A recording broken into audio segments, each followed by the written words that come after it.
I'm not going to say it another time. Avengers. Well, you just said it another time, so I'm not going to say it another time. Another time. Get roasted after this. What was the initiative that they had?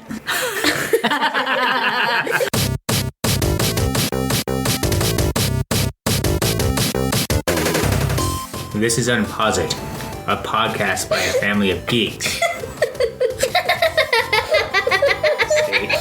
I'm Lady Disdain, and I'm 43 years old. I am the sauce underscore, and I am 11 Underscore the data bites. 41. I'm Furious Girl, and I am 9. Welcome to the Unposit podcast, where we are podcasting about Everything! Marvel Captain movies and America. things. Captain America. the Winter Soldier. Yay! No. Captain America, the Winter Soldier is our topic today. Yay! Today is something in 2018. This came out in April 4th of 2014. Mention he doesn't have his magic. Done. It's right there. Oh, come on! Today's the 25th, isn't it? Of February. February. February. So we're just a little over a month shy of a 4-year anniversary for the Winter Soldier. 4 years. Wow. Ferrari. That's a college degree. That's high school, kids. I mean, think about it. No. A computer 4 years ago wouldn't work for us today. Actually, I can attest that one would, just not very well, because I have one of those at my job. And I'm like, it's We so also old. have It's so sad. we also have your computer, which has been around for like longer than you have. Well, that's an 11-year-old Mac that just No. refuses to die. Longer than you have. Longer than you have. Let's be clear about who's longer than. Longer than Not longer than So- Neil, because he's 32. We're in a little bit different location. We are in the midst of a major windstorm. yes. So we have come down to the bunker, the geek bunker, if you will. You know, the thumb that was broken at the beginning of recording these has moved on to the Foot surgery. that has now plates and crutches needed. Which is, On the mother. I suppose we could go around. The one who has had foot surgery is me. I am Lady Disdain, 43 years old, hobbling around on crutches. Good times. Good times. I Okay. could use some good times. Okay, so I am the sauce underscore dad, and and I would like to point out that it is a major windstorm. I was closing the gate to my fence, and it bent the metal. It bent. Oh, It it's bent. Dad's fence. It's Dad's fence. It bent Dad the buys latch. fence. On the latch, it bent the metal. Like It's it was wedged in between the post and the latch that is bolted on there. It was, if someone was coming there, we would be at the hospital doing our podcast because someone would have gotten a concussion. It was the Dad abides fence, not the sauce's fence. It even broke part It's of the everybody's fence. Who are you? Me. Furious Girl underscores. No, you have no underscores. You're furious girl. You have a 0, though. Got All a right. 0. Come on, fierce girl with a 0. How old are you? 97. Okay. I am underscore the dad abides 40 something. 41. Wait, Sure. we're older than our parents? I sure Yeah. don't act like it. Yeah, right. Well, because this is the Unpaused podcast, and we just had to pause, and now we've unpaused it. Of course we have. No puns. That will be our post podcast, like after MASH. Do a little bit of movie specs on this when it came out, April 4th, 2014. We're talking about that. Directed by the Russo brothers, Joe and Tony, buddies mine, What Anthony else? Russo. Not They did a yet. bunch of television, right? I had no idea that they were television directors. I don't watch television really. They're Community. They directed Community, things like that, together, and they worked really well. I think that was a great move as a business because what these movies are big, giant TV specials with movie budgets. They have to kind of follow each other, and having a television background really helped the story because we're going to talk about that when we get into some favorite scenes. This set up a few other movies just with some 1 or 2 words here and there. Mhm. It was very well done.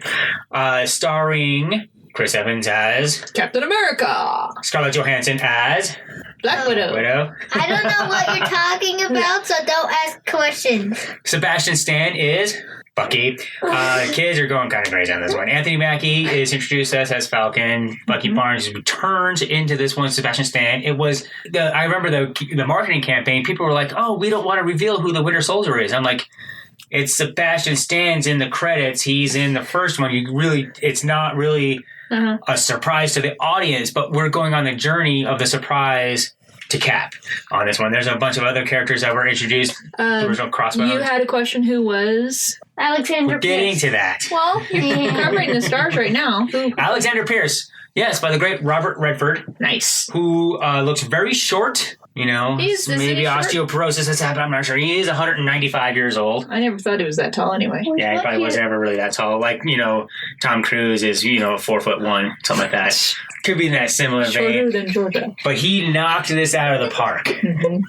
These directors took a famed good guy and made him a cold-blooded murderer. And you were like, I kind of see his point of view at the end. You're like, wow. So, this movie it's spoilers ahead. This is my favorite of the MCU movies, and we have seen Black Panther. This is my favorite still. Yes. Even above Thor Ragnarok. That's who's in it. Let's go on to some superpowers, kiddos.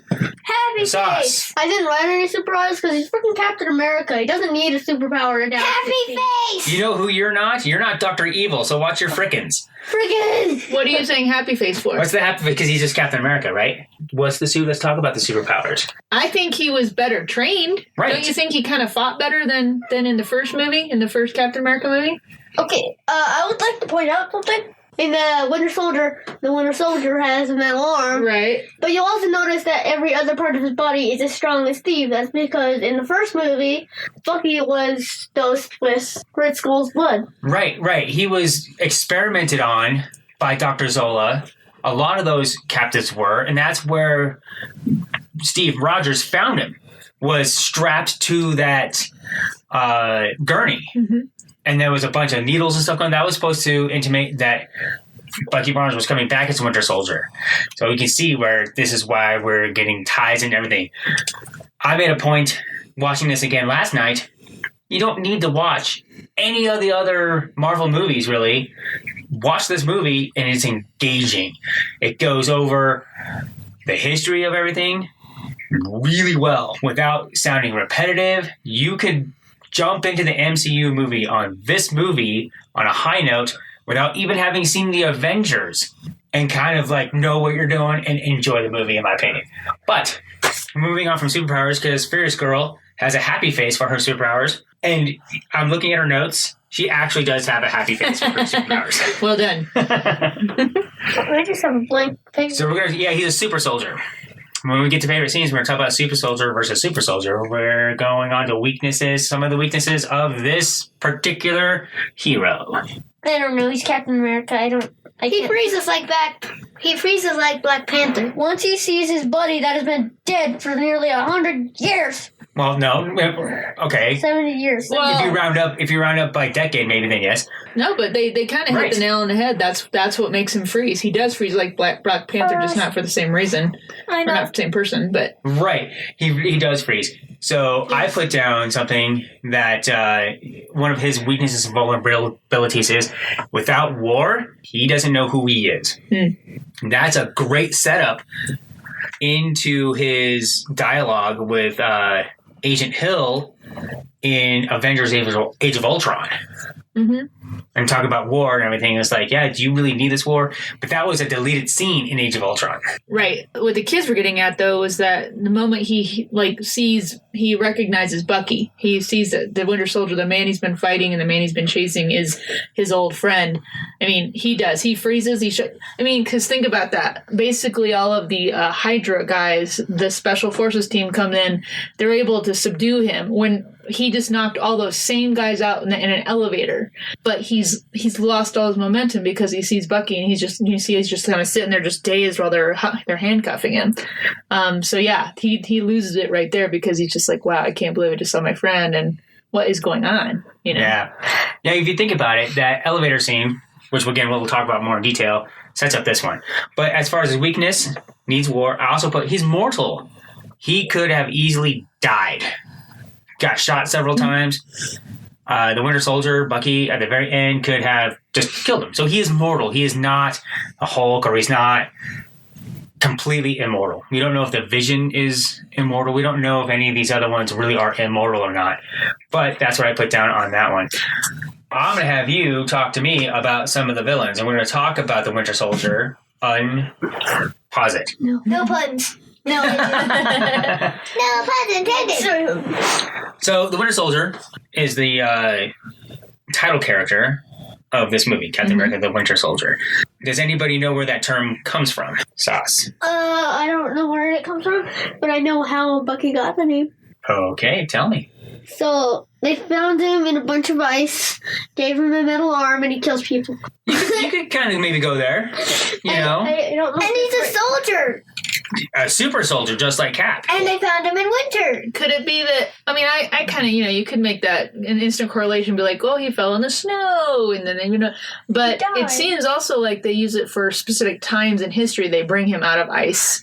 They freeze him, for one thing. They do freeze him to keep him to where they have this cryogenic capabilities in the 1940s. Right, so. That could be a tie-in for winter also. But you could also look at it saying, well, in history's most uproarious times, they're bringing him out to incur a change, a shift in direction. And so, Hydra, we find out, there's going to be like just a spoiler ding throughout the background of the entire whatever it's thing. been out for 4 years, Yeah, so I'm okay with that. Yeah. Hydra's been controlling him and using him to assassinate things, to rile things up, start wars, things like that.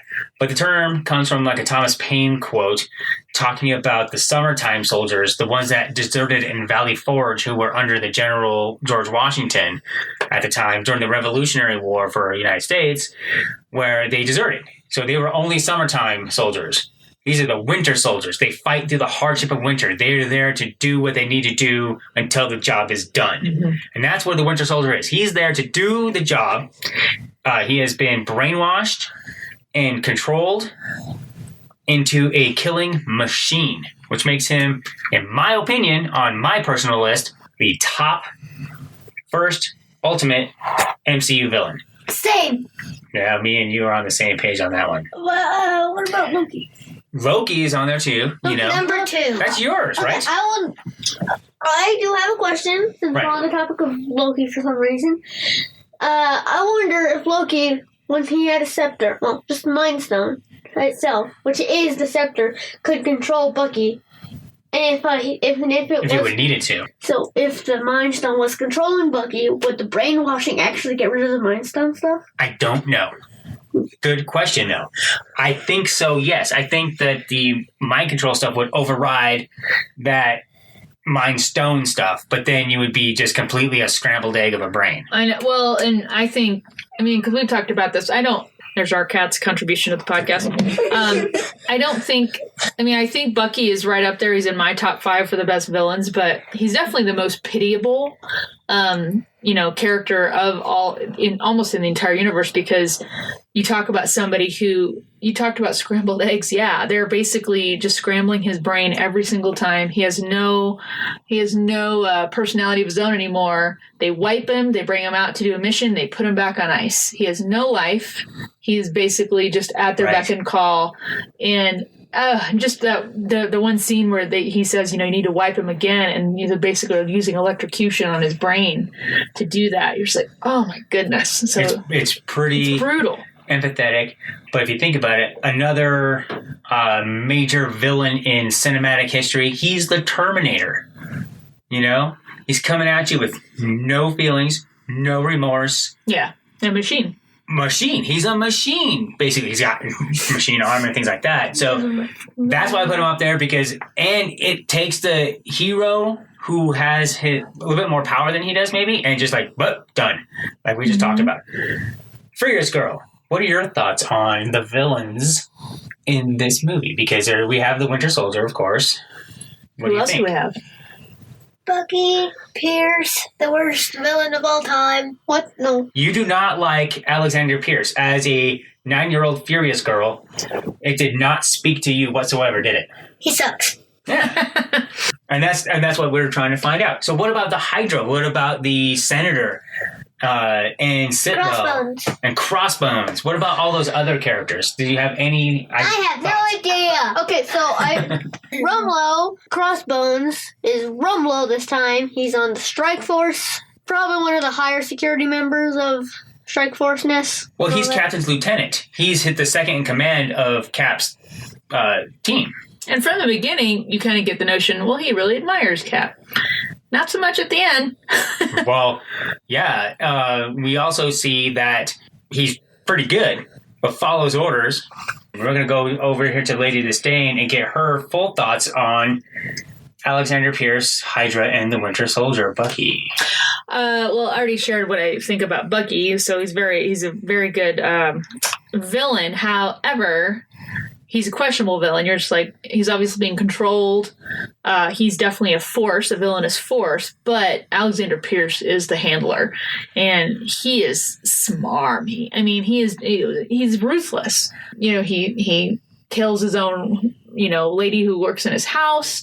He kills all the council basically, or tries to.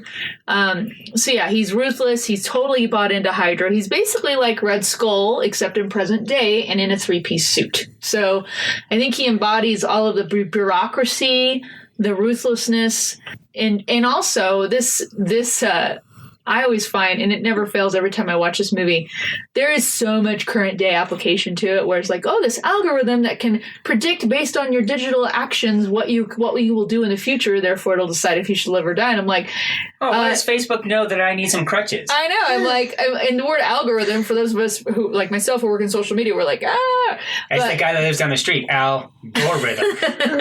So it's a real thing. I like this movie on many levels, but one is that it's like, that's not necessarily an unheard of threat.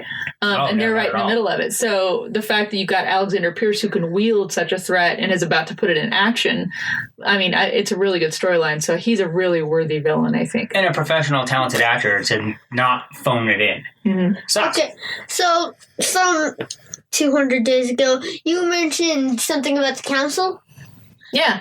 What about the council? The council, Romanoff infiltrated the council. I wonder how.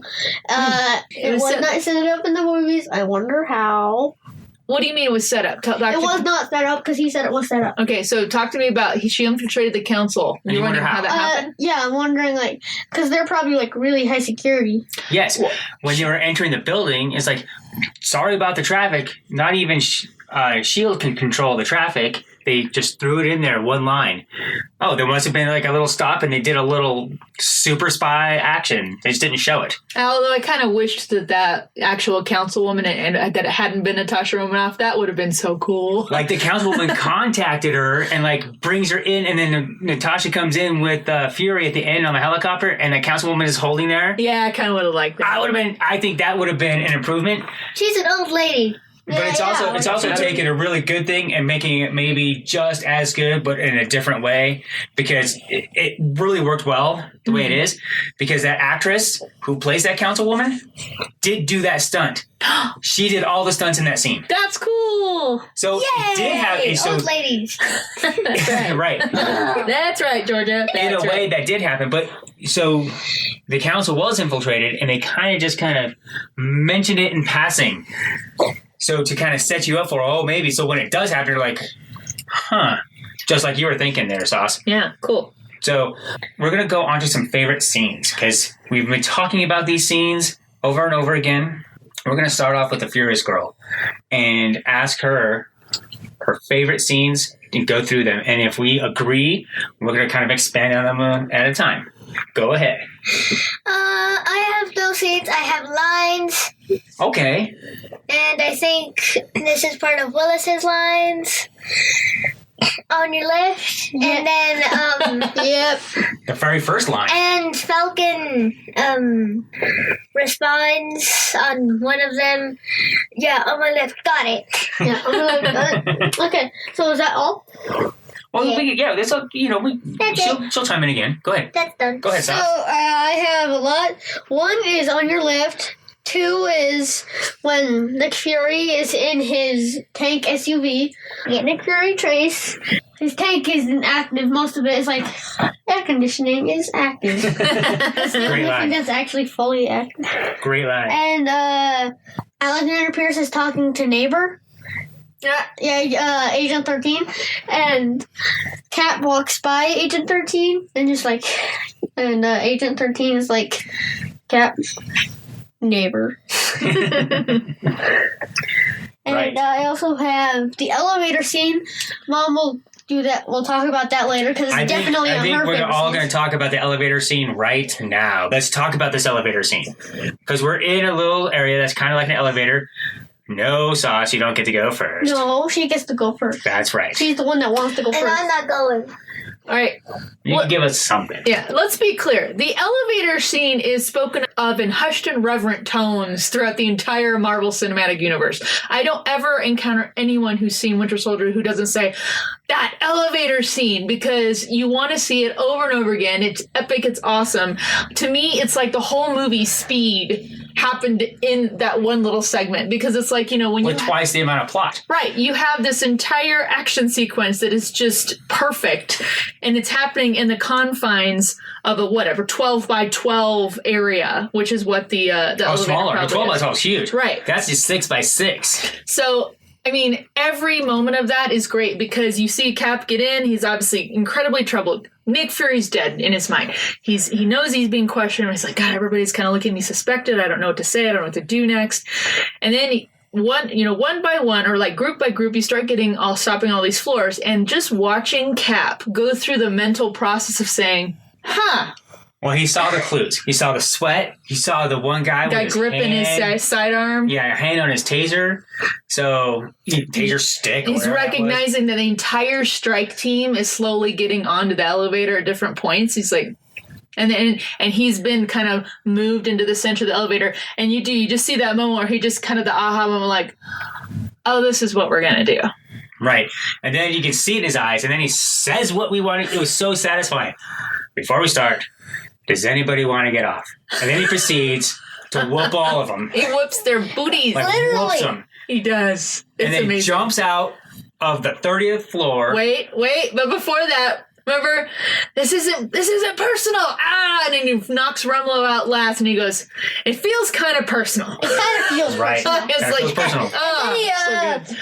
So, And then he gets a running, and then he opens the elevator door, sees that people are coming, breaks the right. ropes that let the elevator go up and down, and then the emergency stop activates. He opens the door again with his bare hands, And then what? What did he do and he next? sees more people coming, and so he closes the elevator door. He jumps off a 30 story drop and lands. Without dying. It hurt, He lands but on he the didn't shield. die. He didn't even break a bone. So they, as writing a movie, as peeling the curtain back, they needed a way for him to survive. Oh, he just lands on the shield. The shield becomes the do-it-all multi-purpose tool of writers. How does he get out of a 30th story elevator that's stuck? Oh, he just jumps out, lands on the shield. Good. There we go. Then he takes down a jet with his shield. With his shield. Nothing but a shield and himself. And he gets more and more powerful. He's starting to realize that he's actually more and more powerful than he really is. He's not being used. He hasn't used his full strength yet. Some favorite scenes that I had was the On Your Left. That was great. It brought in the Falcon and made him a sidekick, unfortunately, but a capable sidekick and his own man in his own right. So the MCU version of a sidekick. Well, a vital one too. I mean, anyway, he has to at least get one of the helicarriers connected. I mean, he's crucial to their go-bouts. And when I say sidekick, he's not some boy wonder. He is his own man, fully capable, but he's going to be at the side of Captain America and on Captain America's side, Civil War as well. The elderly Peggy Carter scene. Nah, that was really good. Way to change the whole tone of everything, but set it up because that was more at the beginning. Cap has nobody, Yeah. So Peggy was in her mid-90s when this is happening. She's got dementia, and he knew her. Mm-hmm. Everyone else that he knew was dead. But it's so hard because you can tell she mentally resets. So he has to go through with her repeatedly that, oh, she just discovered he's back. So it's never like they have this continuing conversation. It's always, oh, yes, let me go through this emotional upheaval with you again. So it's a really hard connection right there. And the special effects on it were good. That was So Haley good. Atwell in a little bit of special effects dots, and then just digitally aged her, and it was amazing. They should have probably aged her teeth, too. She did have spectacular teeth right there. And, that's Hollywood. You can't have bad teeth in Hollywood. But the Fury chase, I am right on the board with the sauce on this one. Yep, I had that down too. Because, not yet. And it's like, it's going to be really hard to kill Nick Fury. I mean, It has to be. And obviously they didn't in that scene. I mean, even with the Winter Soldier at the very end of that, he still got away with his little mini lightsaber. But that's what makes that scene the best, is because that's our first time we see Winter Soldier. Like, how many things have happened in this movie? And that's the first we see of him? It was really good. Okay. And just one shot, and then boom, Nick Fury's done at that point. Okay. I would like to say 2 things. One, it seriously is a mini lightsaber. Well, yes. Like, seriously. I pointed that out first during the movie. And then another thing, I don't understand. He just cut a hole so quickly. Into the ground, because it's a mini lightsaber. Because it's a movie about somebody who was frozen in ice while flying a giant wing with a guy with a red skull.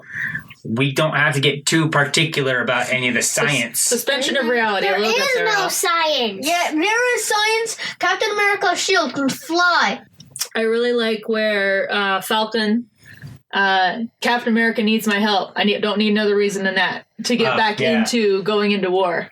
Because Cap's like, no, you got out of this for a reason. He's like, well, you just gave me the reason I need to get back in. Falcon did have some good lines. That was good. And then I really like, you do see Cap and Fury kind of standing off against each other, where when Fury is first showing him the helicarriers, and Captain says, this isn't freedom, this is fear.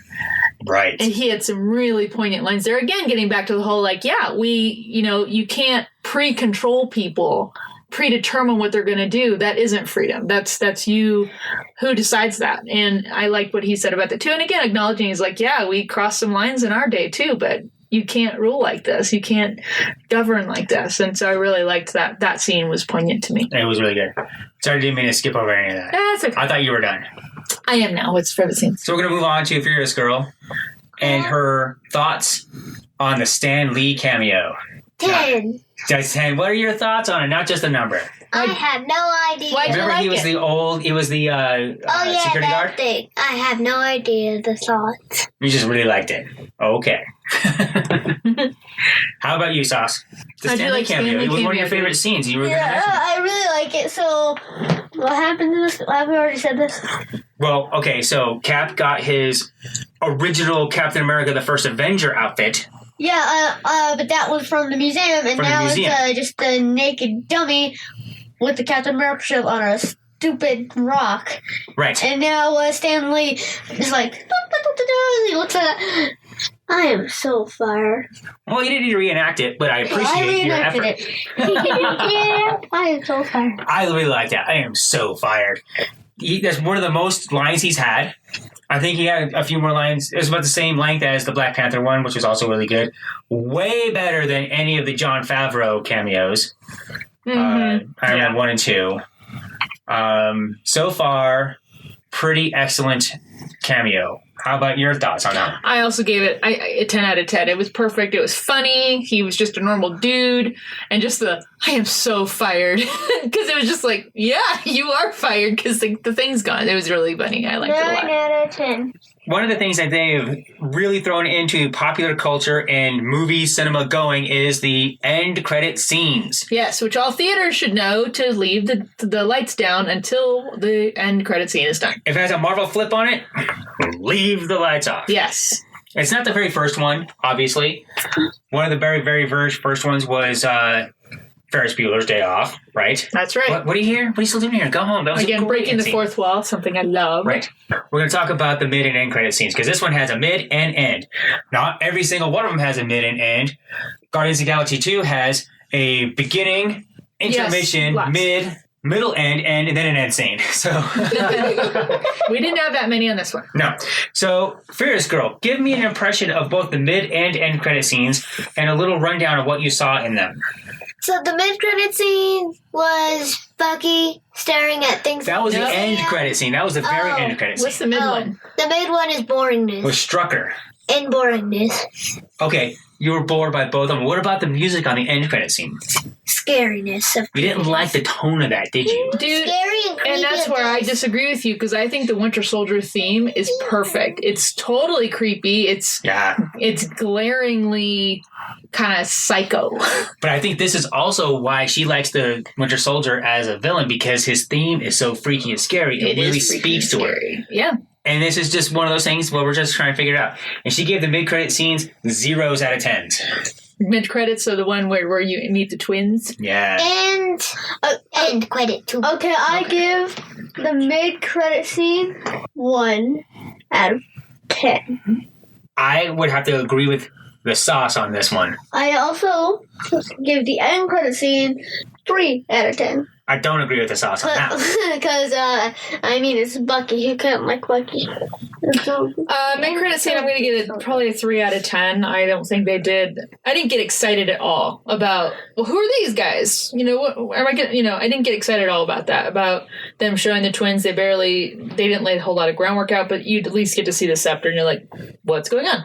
But I give 9 out of 10 to the end credit scene where you see Bucky back at the Smithsonian. To me, that brought the movie full circle because Steve had walked those steps earlier in the movie, looked at that same piece about Bucky, and now Bucky himself is looking at it and almost in the same getup. He's got a ball cap on and everything. It's the standard. I was about to mention the ball cap. It's the standard Marvel Cinematic Universe Clark Kent Incognito. glasses. You put on a nondescript baseball cap with no logo on it, And nobody knows who you you are. But yeah, I thought they did a good job with that because it's like, you know, just as Steve was remembering Bucky, now Bucky is starting to remember Bucky by looking at that. So I liked it. And right down to the music. I thought the music still was like, oh, Winter Soldier. yeah, I agree with We've had many discussions about this in our family. I think Joss Whedon is extremely overrated. And apparently he's also a philanderer, if that affects your... Yes, it should, but I don't think he's overrated as an entertainment maker. I think he is, and I think Justice League proves that. And I think Age of Ultron in its sequelitis proves that. It's still not Iron Man 2, though. That's our new go-to. Low. Well, at least that's not Iron Man 2. But that mid-credit scene, the only recurring character that we saw in it was the Scepter, that the sauce pointed out. We don't know who Scarlet Witch, don't know who Quicksilver, unless you've read the comics or whatever. You don't know who Strucker is. You're like, what is going on? It makes all these questions, and sometimes that makes for good things. Like, oh, you end on these questions. This one, on a mid-credit scene, you want to see, that was Thor. That was the end credits of Thor. It set up Captain America First Avenger. Oh, let's give that a look or something. Yeah, so you had Selvig, Nick Fury, Loki, and then this new thing, which was the Tesseract. So you had all this familiarity in one little thing.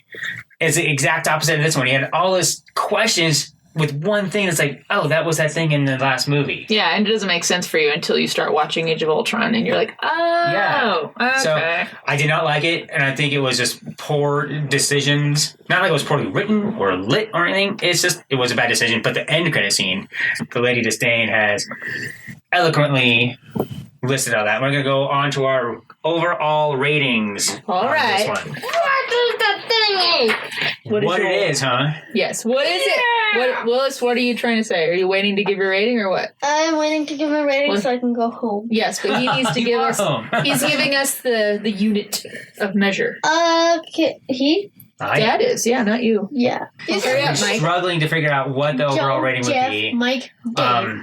But I would think it is Red Stars. Red stars. Because that is what is on the Winter Soldier's arm. Okay. I almost said metal arms, but I'm like, nah. Or the red star on the middle arm. We're going to go with that one. I'm going to start off. I give this one, this is the only 10 out of 10 I've given so far as my rating. It is 10 out of 10. Wow, perfect movie for you. I give I could watch it over and over again, and I did this week. It's really good. Furious Girl, what is your rating? 7 out of 10. Even though she was bored. she still likes the Winter Soldier as a villain.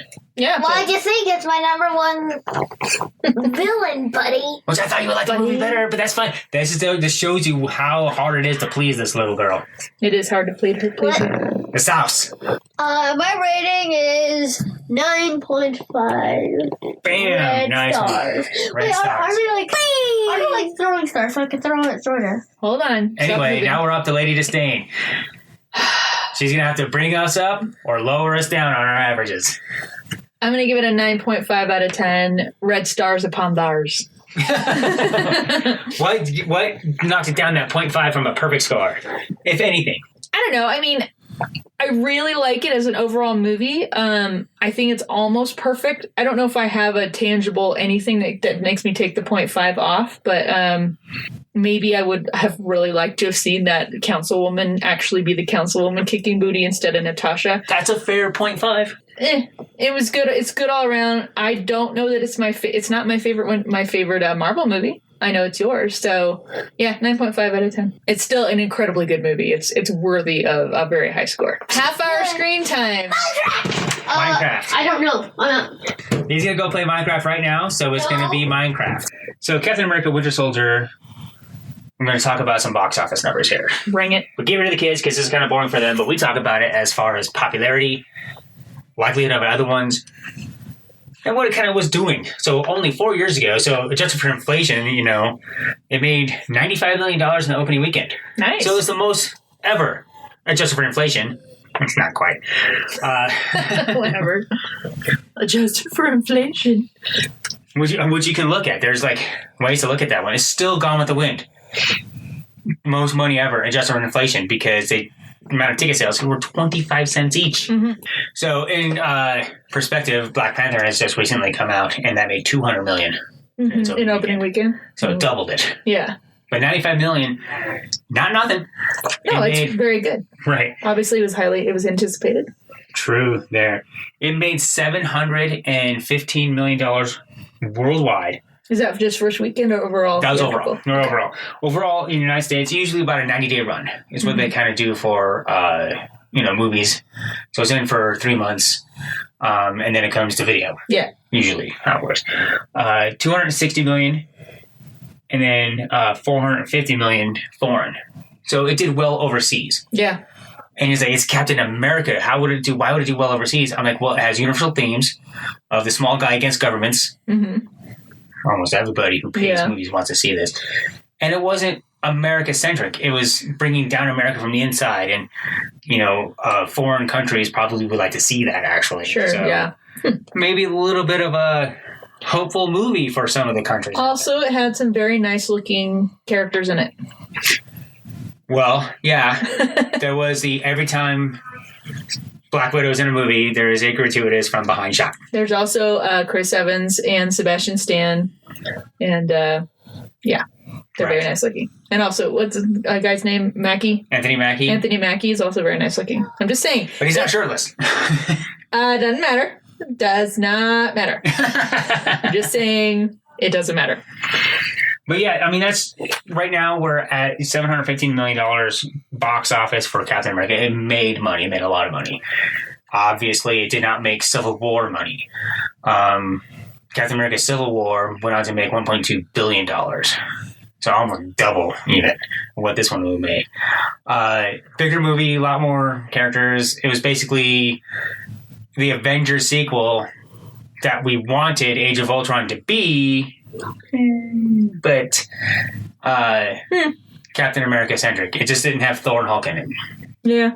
And really a real villain. It didn't have Thanos. It didn't have Ultron. It didn't have Loki. It didn't have this major villain going against him. It had a disgruntled guy. We're going to talk about that one when that comes up. Well, and also this movie, in addition to what you were just talking about, had the far-reaching effect that it brought S.H.I.E.L.D. down. And again, we're watching, I've seen these already, but the kids are working through it, watching the Agents of S.H.I.E.L.D., which they encompass far more of the consequences and fallout of S.H.I.E.L.D. coming down in that series. So obviously it goes beyond just the Marvel movies, but that was a major happening where S.H.I.E.L.D. came down.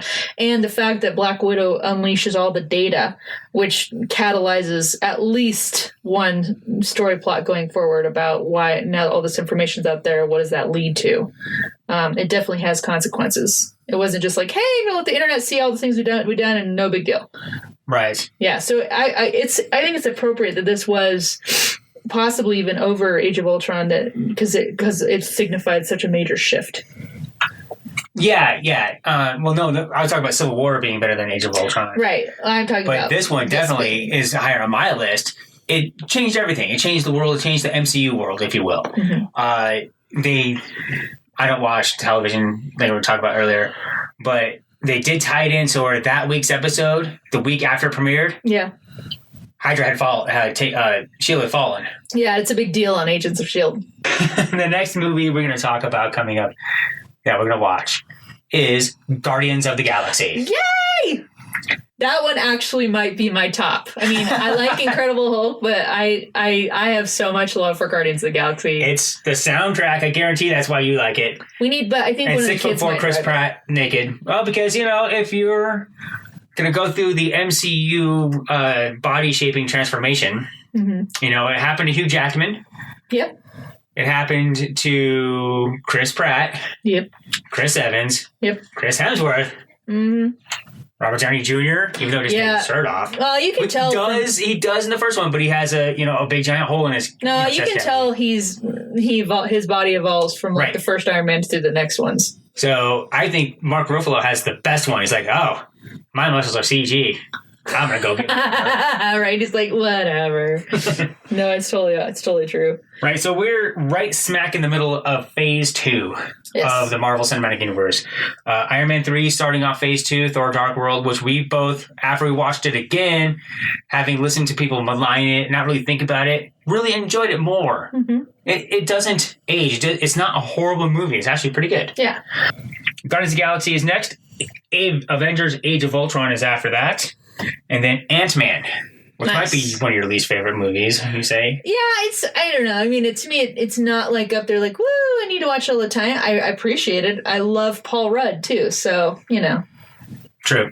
That's coming forward. Looking forward to, we just saw Black Panther, Avengers Infinity War, Avengers 3. Yes. Man, right? We're going to be busy. That's May 4th. Oof. Better hustle. That's going to be crazy. Then after that, we have Ant-Man and the Wasp. That's right. So, being a woman, I want to maybe throw this out there now. Yeah. How do you feel about Ant-Man not being your favorite character in your favorite movies, being the sequel to that, having the first woman in the title of an MCU movie? Wow, is that true? The first woman? Ant-Man and the Wasp. The Wasp She's is the first one. in the title. Can I say about damn time? I'm kind of horrified that that's the first time in this whole thing that's happened. I mean, I know Guardians kind of encompasses all the Guardians, but yeah, I would say about damn time. Her whole mentality toward, her dad is a lot of bitterness, not just about her mom, but saying, I want my moment. I'm ready. I'm trained. Why aren't you letting me? And he does this whole protectionist thing, which, you get as a dad toward his daughter, but she's like, look, let me go. So I'm excited to see her being let go and given her own superhero costume, which, by the way, has blasters and wings. The trailer dropped recently for that one. Tells you what time of the world we were recording these, and it had a giant Pez dispenser.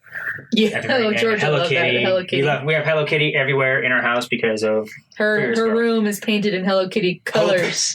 So it's not one of your favorite movies. I forgive you there. I couldn't remember either because it was out of left field. And I was like, whoa, wait. But I do like Baskin and Robbins, and there's a Baskin Robbins. Baskin Robbins always finds out. Yeah, they always finds out. All right. Thank you for listening to Unpause It. Yes, thank you for abiding with the dad abides and so on.